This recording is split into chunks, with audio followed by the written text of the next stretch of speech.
Eu quero que você, que já fez a leitura junto com o pastor Isaac, no capítulo 6 de Isaías, que você mantenha o texto aberto, a Bíblia aberta, porque nós vamos explorar este texto de uma forma que o Senhor nos dê graça. Nós vamos trabalhar o texto de Isaías, e eu queria que você prestasse bastante atenção, me emprestasse a sua mente, o seu coração. Capítulo 6 de Isaías, versículo 1, faz menção da morte de um homem chamado Uzias. E essa morte se deu por volta do ano 740 antes de Cristo. Uzias foi o 10º rei do reinado de Judá, quando Israel já estava dividido. Depois da morte de Salomão, Israel se divide, e Uzias é o 10º rei de Judá e considerado um homem extremamente piedoso. Este homem chamado Uzias, que reinou em Judá, ele foi profundamente influenciado, discipulado por um profeta chamado Zacarias. Zacarias aconselhava Uzias, Zacarias exortava Uzias, Zacarias direcionava Uzias e fez dele um dos melhores reis da nação de Judá. Uzias, se não tivesse talvez Zacarias do seu lado, não teria sido o rei que foi. Então preste atenção para você que está me ouvindo. O discipulado é de extrema importância na vida do cristão. Este rei, ele foi tão próspero que por meio dele, por meio de Uzias, Judá conquistou grandes terras. O poderio militar de Uzias, do reinado de Judá, cresceu nas mãos de Uzias. As cidades ganharam grandes fortalezas, e ele foi um homem que investiu profundamente na agricultura. Ele foi um dos grandes inventores na sua época das irrigações agrícolas. Então preste atenção, Uzias se tornou um grande rei. Porém, todo aquele que sobe grandes degraus precisa tomar cuidado consigo mesmo. Eu quero que você que está com a Bíblia aberta, abra comigo em 2 Crônicas, capítulo 26, e o versículo de número 16. Mas, havendo-se já fortificado, exaltou-se o seu coração até se corromper, e transgrediu contra o Senhor seu Deus. Por quê? Porque entrou no templo do Senhor para queimar incenso no altar do incenso. Uzias se tornou um grande rei, mas deixou que o orgulho entrasse no seu coração. O que ele fez? Ele foi no templo para oferecer incenso, e isso não era competência do rei, deveria ser feito por um sacerdote da raiz de Arão, e ele foi e fez aquilo que não deveria ter sido feito, porque a Bíblia diz que o orgulho entrou no seu coração. É bem verdade que a Bíblia diz que diante da honra vai a humildade, mas a Bíblia também diz que o orgulho precede a ruína. Uzias foi um homem grande, mas o orgulho o colocou para baixo. E quando ele ofereceu incenso e ele teve um debate com o sacerdote, Deus colocou uma lepra em Uzias. Uzias teve que deixar o trono e ficar por anos em uma casa isolado, dividindo o reinado com o seu filho. Naquele momento, Uzias deixa de ser o rei que era. Isaías era parente de Uzias. Isaías tinha uma proximidade muito grande com Uzias. Isaías sabia daquilo que Uzias era e de todos os caminhos que Uzias havia traçado. E a morte do rei Uzias trouxe perturbação ao coração de Isaías. A morte de Uzias sinalizou o fim de um grande tempo de prosperidade e consistência. Para Isaías e toda a nação, inaugurou-se um tempo de incertezas, de mudanças, de medos e de dúvidas. No entanto, Isaías terá um momento de redescoberta em sua vida. Instaura-se uma crise em Judá. O rei, que trazia tudo sobre as suas costas, porque era extremamente hábil, um grande líder, ele sai de cena, ele morre e uma crise é instaurada. Existem dois fatores de uma crise: o fator lamentação e o fator oportunidade.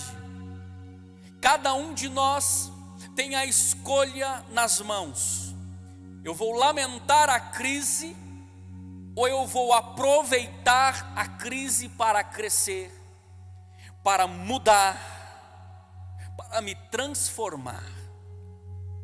Nós vivemos uma crise parecida com aquela que invadiu o coração de Isaías. Hoje, por exemplo, nós estamos confinados, cada um nas suas casas.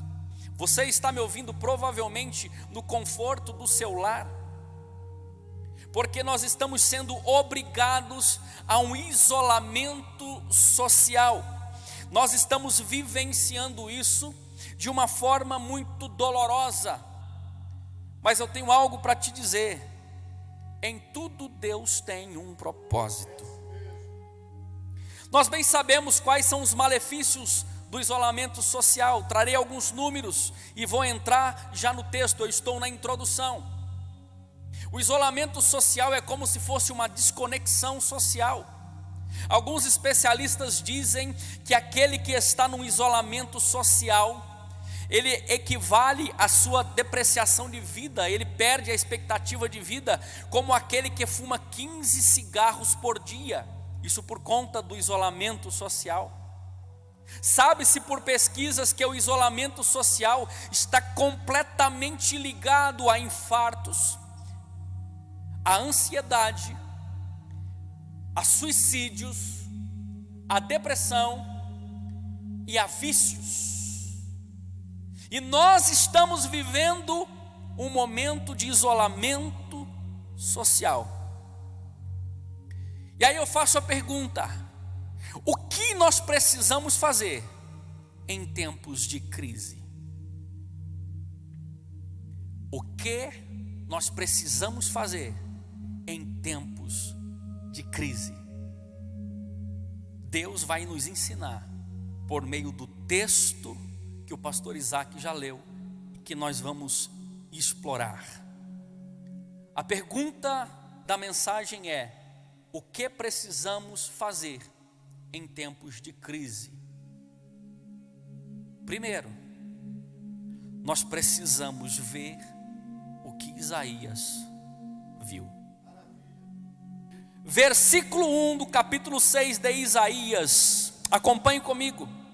No ano em que morreu o rei Uzias, eu vi o Senhor assentado sobre um alto e sublime trono, e o seu séquito, ou a orla do seu vestido, enchia o templo. Isaías viu a posição de Deus. Isaías viu Deus em sua soberania. Escute: um rei terrestre pode ter deixado o trono vazio, mas o rei celestial continua no trono e no controle de todas as coisas. Isaías viu a glória de Deus e isso impactou profundamente a sua vida. E aquilo que parecia ser uma tragédia para Isaías transformou-se em uma mudança radical de vida. Aquilo que parecia ser uma tragédia transformou-se em bênção na vida de Isaías. Paulo, escrevendo aos Romanos capítulo 8, versículo 28, ele diz assim: e bem sabemos que todas as coisas, são todas as coisas, juntamente contribuem para o bem daqueles que amam a Deus e que foram chamados segundo o seu propósito. Se você ama a Deus, não há crise que te derrube, porque todas as coisas cooperam para o bem de você que ama a Deus e que foi chamado segundo o propósito do Senhor eterno. Paulo, escrevendo aos Coríntios, segundo aos Coríntios 4,17, ele diz assim: porque a nossa leve e momentânea tribulação produz para nós um peso de glória muito excelente. Deixa eu falar uma coisa para você. Se Isaías viu Deus no tempo da crise, você também pode ver Deus no tempo da crise, porque Deus nunca te abandonou, Ele nunca te deixou. Não importa quem está sentado na cadeira ou quem saiu da cadeira, não importa quem está mandando agora ou quem deixou de mandar agora, o que importa é que Ele continua assentado no trono, controlando todas as coisas.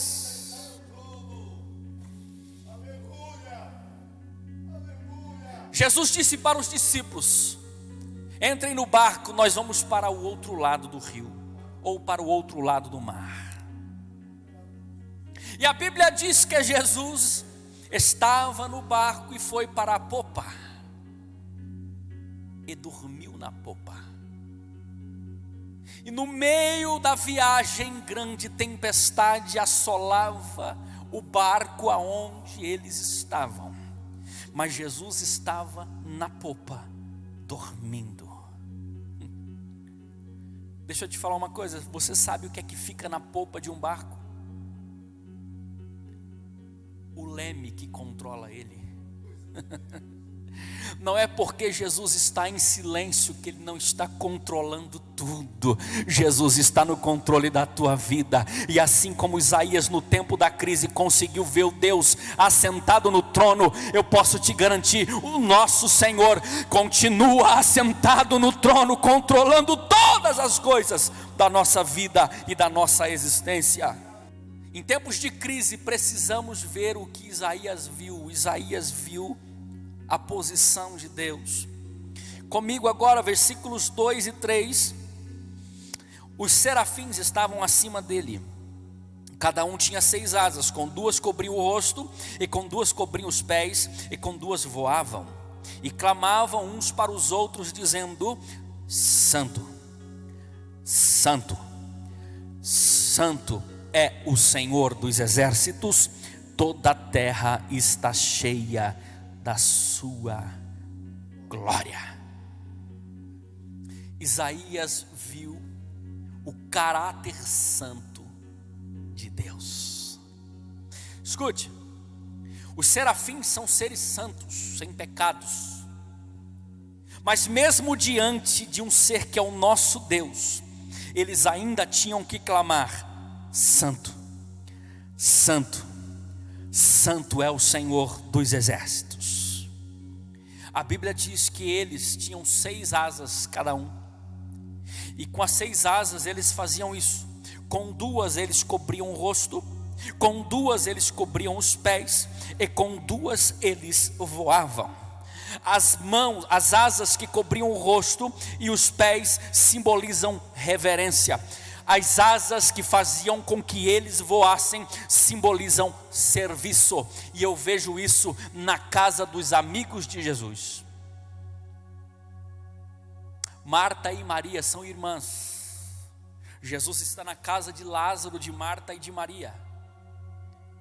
E a Bíblia diz que Maria está aos pés de Jesus em sinal de reverência, e Marta está nos afazeres da casa em sinal de serviço. Porque ambos, reverência e serviço, não podem faltar na minha vida e na tua vida diante de Deus. Agora imagine os serafins que eram santos, Os serafins, que eram extremamente poderosos, diante de Deus eles tapavam o rosto e os pés em sinal de reverência à santidade de Deus. Imagine nós que somos meros mortais, o que é que nós devemos fazer diante de Deus, a não ser adorar, adorar e adorar. Sabe o que eu aprendo aqui? Quando Isaías vê esta cena dos serafins adorando e clamando santo, santo para Deus, Isaías entende que o negócio não era nem ele e nem Uzias. Tudo é sobre Deus, não é sobre o rei, não é sobre o presidente, não é sobre o governador, não é sobre o prefeito. Tudo é sobre Deus. Paulo, escrevendo aos Coríntios, ele diz assim: portanto, quer comais, quer bebais, ou façais qualquer outra coisa, fazei tudo para a glória de Deus.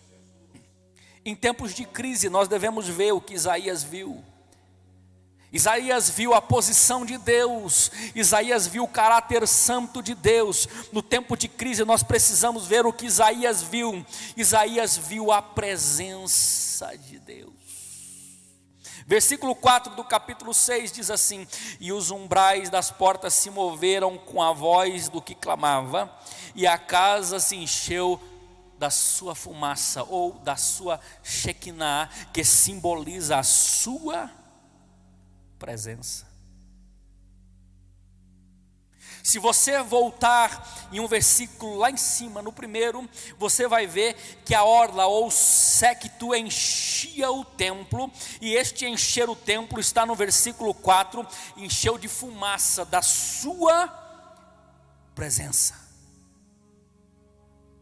Se somos salvos, nunca estaremos sozinhos. Ele mesmo prometeu, Mateus 28:20, ele diz: ensinando-os a guardar todas as coisas que eu vos tenho mandado, e eis que estou convosco. Ele não disse eu estarei, ele disse eu estou, todos os dias, até a consumação dos séculos. Agora preste atenção. A Bíblia diz que a orla do vestido de Deus, do Todo-Poderoso, do Eterno, enchia o templo. E esse templo estava cheio da sua presença. Zacarias 8:23 traz uma profecia. Ele diz assim: assim diz o Senhor dos Exércitos, naquele dia sucederá que pegarão 10 homens de todas as línguas das nações, pegarão sim na hora das vestes de um judeu, dizendo: iremos convosco, porque temos ouvido que Deus está convosco. Deixa eu te falar uma coisa. Isaías, no período de crise, ele correu para o templo, e lá no templo ele começa a ter essa visão que Deus deu para ele. A Bíblia conta a história de um homem que procura Jesus e diz assim: mestre, a minha filha está moribunda, eu quero que o senhor vá lá em casa, porque indo lá em casa o senhor vai conseguir curá-la, tirá-la deste problema que ela está vivendo. E eu imagino que Jesus abraça este homem chamado Jairo e começam a seguir rumo à casa de Jairo. Só que no meio do caminho, no meio de uma grande multidão, Jesus para. Ninguém entende o que acontece com Jesus porque ele para. Eu acredito que os discípulos olham um para cada lado sem entender porque Jesus para, e o seu rosto provavelmente está com um rosto diferente. Sabe por quê? Porque alguém no meio da multidão, depois de 18 anos com fluxo de sangue, preocupada porque já tinha gastado tudo o que ela tinha, disse: se eu tão somente tocar na orla, a mesma orla que preencheu o templo, só de tocar nela, ela é capaz de te curar. Jesus está pronto para mudar esta situação. Jesus está pronto para mudar esta situação. Eu quero que você entenda que Ele está no controle de todas as coisas. Ao invés de procurar nos montes, como diz o salmista, eleva os meus olhos para os montes, de onde me virá o socorro? Levanta um pouquinho mais a sua visão, como Isaías fez, e você verá que o teu socorro vem do Senhor, que fez os céus e a terra, todos os montes e tudo o que existe. Deus está no controle. Em tempos de crise nós precisamos ver o que Isaías viu, e no tempo de crise nós precisamos sentir o que Isaías sentiu. Versículo de número 5.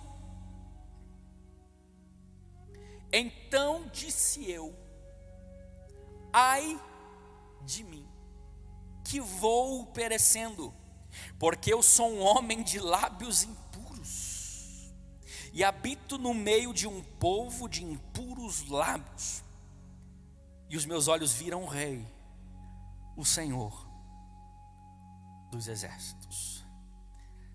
Vou te falar algo aqui. Quando Isaías teve o encontro real, no tempo de crise, com Deus, Isaías sentiu quem ele era. Isaías conseguiu ver qual era a sua posição diante de Deus.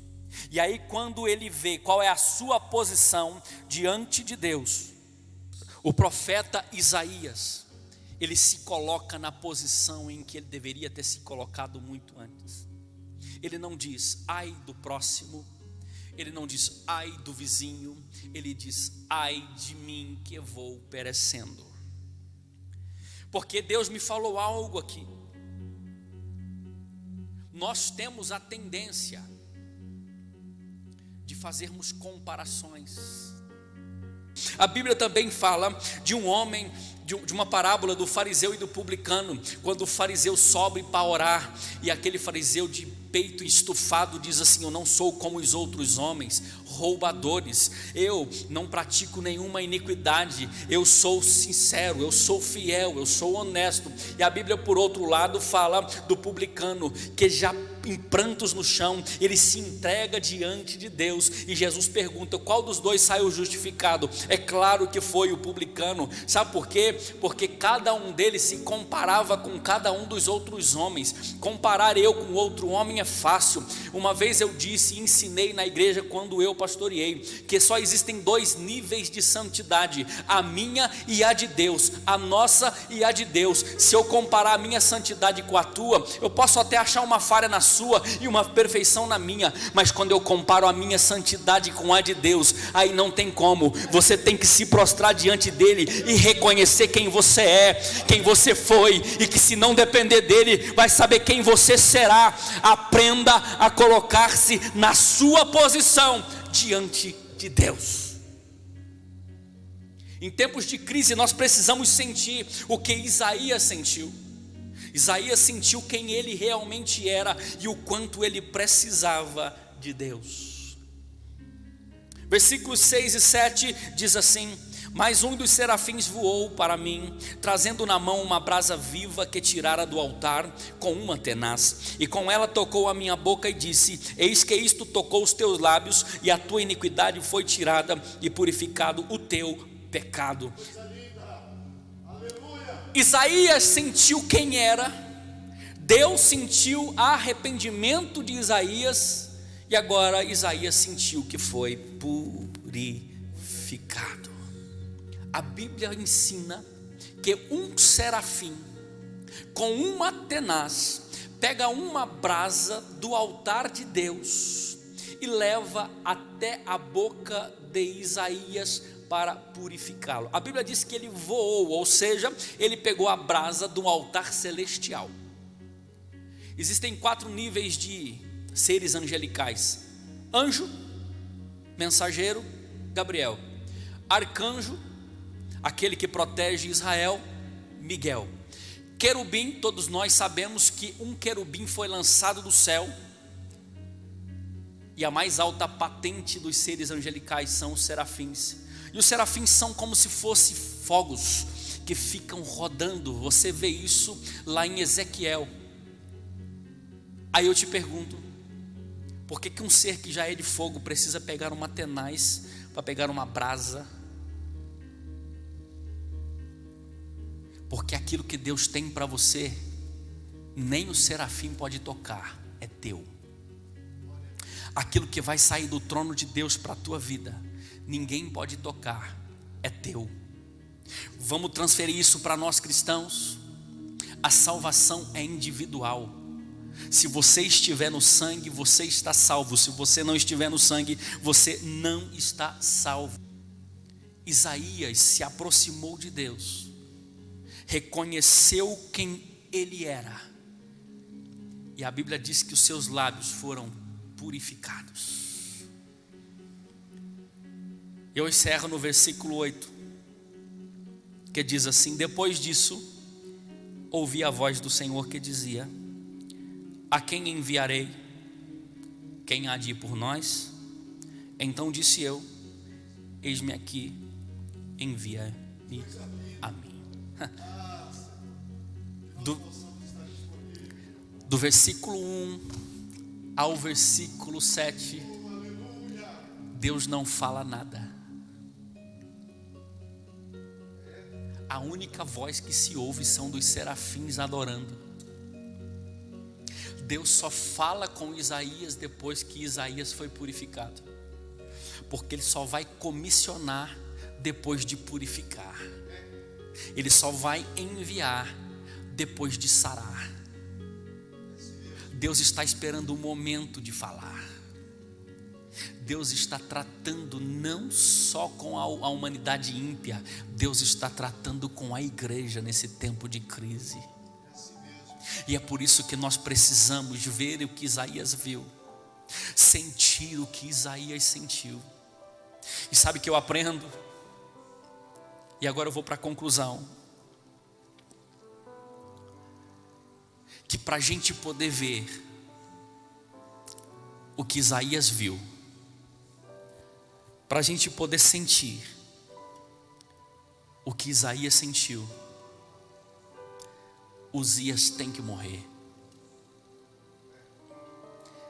Se Uzias não morrer, você não vai ver e você não vai sentir. Uzias na vida de Isaías era o conforto do palácio, era a segurança para ser profeta. Qual é o teu Uzias? Porque o dia que Uzias morrer, você vai ver e sentir da mesma forma que Isaías viu Deus e sentiu Deus. Que o Senhor abençoe a tua vida, guarde a tua casa, a tua família, e aproveite este tempo para crescer em espiritualidade com a tua família, com a tua esposa, com o teu esposo, com os teus filhos. Aproveite o tempo de crise, mate Uzias e veja Deus assentado no trono, controlando tudo e todos. Deus abençoe a sua vida, em nome de Jesus.